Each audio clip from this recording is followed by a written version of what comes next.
Pada waktu itu, Umar bin Khattab adalah pemuda yang gagah perkasa, berusia antara 30 dan 35 tahun. Tubuhnya kuat dan tegap, penuh emosi dan cepat naik darah. Kesenangannya ialah foya-foya dan meminum minuman keras. Tetapi terhadap keluarganya, ia adalah seorang yang bijaksana dan lemah lembut. Dari kalangan Quraisy, dialah yang paling keras memusuhi kaum muslimin. Akan tetapi, sesudah ia mengetahui bahwa mereka sudah hijrah ke Abisinia dan mengetahui pula rajanya memberikan perlindungan kepada mereka, ia pun merasa kesepian berpisah dengan mereka itu. Ia merasakan betapa pedihnya hati, betapa pilunya perasaan mereka berpisah dengan tanah air. Tatkala itu, Nabi Muhammad senang berkumpul dengan sahabat-sahabatnya yang tidak ikut hijrah dalam sebuah rumah di Sofa. Di antara mereka ada Hamzah pamannya, Ali bin Abi Thalib sepupunya, Abu Bakar bin Abi Quhafa, dan muslimin yang lain. Pertemuan mereka ini diketahui Umar. Ia pun pergi ke tempat mereka. Ia mau membunuh Nabi Muhammad. Dengan demikian, bebaslah Quraisy dan kembali mereka bersatu. Setelah mengalami perpecahan, sesudah harapan dan berhala-berhala mereka hina, di tengah jalan ia bertemu dengan Nuaim bin Abdullah. Setelah mengetahui maksudnya, Nuaim berkata, "Umar, engkau menipu diri sendiri. Kau kira keluarga Abdi Manaf akan membiarkan kau merajalela begini sesudah engkau membunuh Muhammad? Tidak, lebih baik kau pulang saja ke rumah dan perbaiki keluargamu sendiri."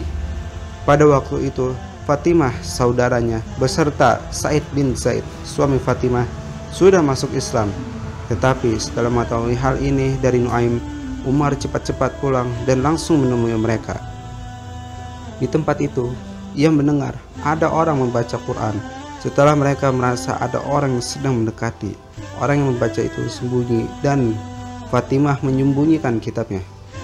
Kemudian Umar bertanya, "Aku mendengar suara bisik-bisik, apa itu?" tanya Umar.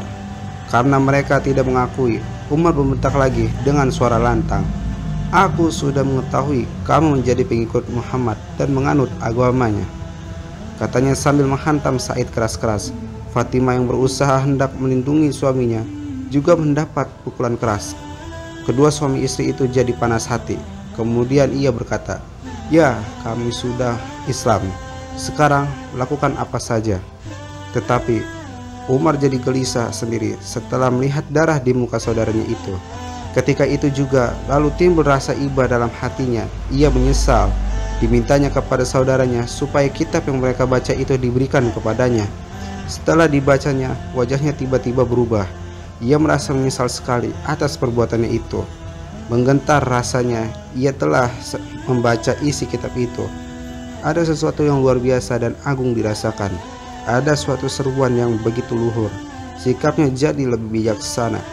Ia keluar membawa hati yang sudah lembut dengan jiwa yang tenang sekali. Ia langsung menuju ke tempat Nabi Muhammad dan sahabat-sahabatnya itu sedang berkumpul di sofa. Ia minta izin akan masuk, lalu menyatakan dirinya masuk Islam. Dengan adanya Umar dan Hamzah dalam Islam, maka kaum muslimin telah mendapat benteng dan perisai yang lebih kuat. Dengan Islamnya Umar ini, kedudukan Quraisy jadi lemah sekali. Sekali lagi, mereka mengadakan pertemuan guna menentukan langkah lebih lanjut. Sebenarnya, peristiwa ini telah memperkuat kedudukan kaum muslimin, telah memberikan unsur baru berupa kekuatan yang luar biasa yang menyebabkan kedudukan Quraisy terhadap kaum muslimin dan kedudukan mereka terhadap Quraisy sudah tidak seperti dulu lagi. Keadaan kedua belah pihak ini kemudian diteruskan oleh suatu perkembangan politik baru, penuh dengan peristiwa-peristiwa, dengan pengorbanan-pengorbanan dan kekerasan baru lagi, yang sampai menyebabkan terjadinya hijrah dan munculnya Nabi Muhammad sebagai politikus di samping Nabi Muhammad sebagai Rasul. Demikianlah kisah sejarah masuknya Umar ke dalam agama Islam.